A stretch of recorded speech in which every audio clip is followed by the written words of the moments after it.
ही treatment मीराला द्यायची म्हटल्यानंतर एवढा राग आला आणि मग जेव्हा मीराने सुचवलं की नमिताला ही ट्रीटमेंट द्यायला हवी तेव्हा गपचूप मान डोलवलीस ना तू? नाही, मला इतकं झालंय काय? वेड लागलंय का?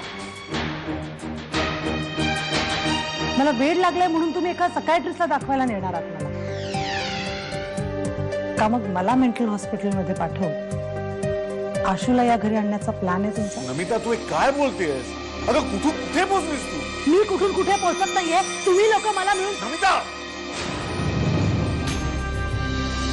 आईला मी तुझ्या भरोशावर सोडून जातो. आजपासून 1 वर्ष तू आईचा मुलगा. कळलं समीर?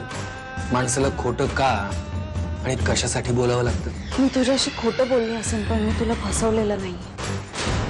आशूने इतका त्याग करावा इतकी तुझी लायकी नाही असेल तरी सुद्धा मी तो पर्याय स्वीकारला आणि त्या बदल्यात आम्ही तुला भरपूर पैसेही दिले. त्यांनी पैसे दिले नसते तर आईंचा जीव वाचला नसता. माणसाला खोटं का आणि कशासाठी बोलावं लागतं? मी तुझ्याशी खोटं बोलली असेल पण मी तुला फसवलेलं नाही.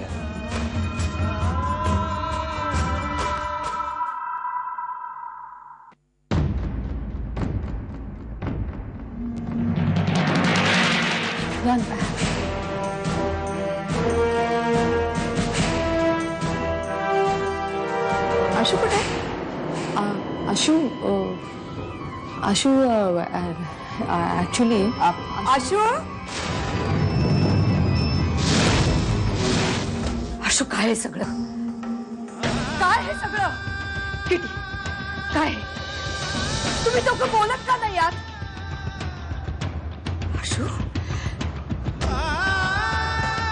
काय आहे सगळं? काय आहे?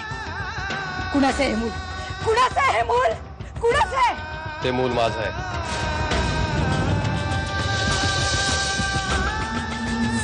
समीर काय बोलतोस तू? हे किती लाजिरवाणी गोष्ट आहे. मीता, पुन्हा एकदा जरा शांतपणे विचार कर. एकदा त्या सायकायट्रिस्ट कडे जाऊन याला काय प्रॉब्लेम आहे? मी तुला सांगते शुभंकर, मी व्यवस्थित आहे, नॉर्मल आहे. अगं माझं असं म्हणणंच नाहीये की तू नॉर्मल नाहीयेस, काहीतरी प्रॉब्लेम आहे तुझ्यात. फक्त एकदा आपण त्याला. तू या विषयावर बोलूच नकोस.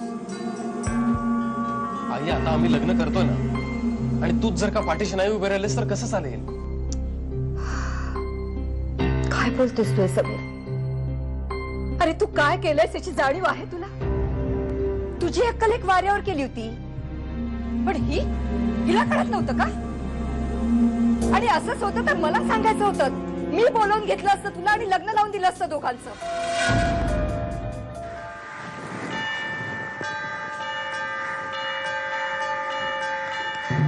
तुलाच थोडा अधिक संयम ठेवायला लागणार आहे शुभंकर. खूप नाजूक हाताने हाताळावं लागेल हे सगळं प्रकरण.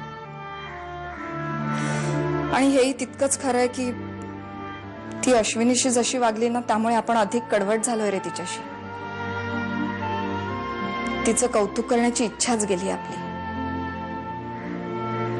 पण आपण तसा प्रयत्न करायला हवाय शुभंकर. तरच ती थोडीशी शांत होईल. आपणच थोडं व्यापक विचार करूया. आशू,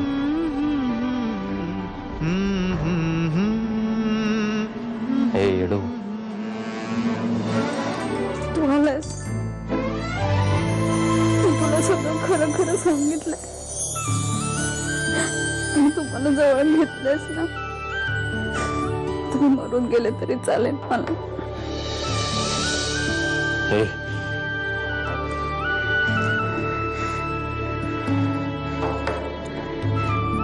आता कुठे आपल्या आयुष्याची सुरुवात झाली आहे.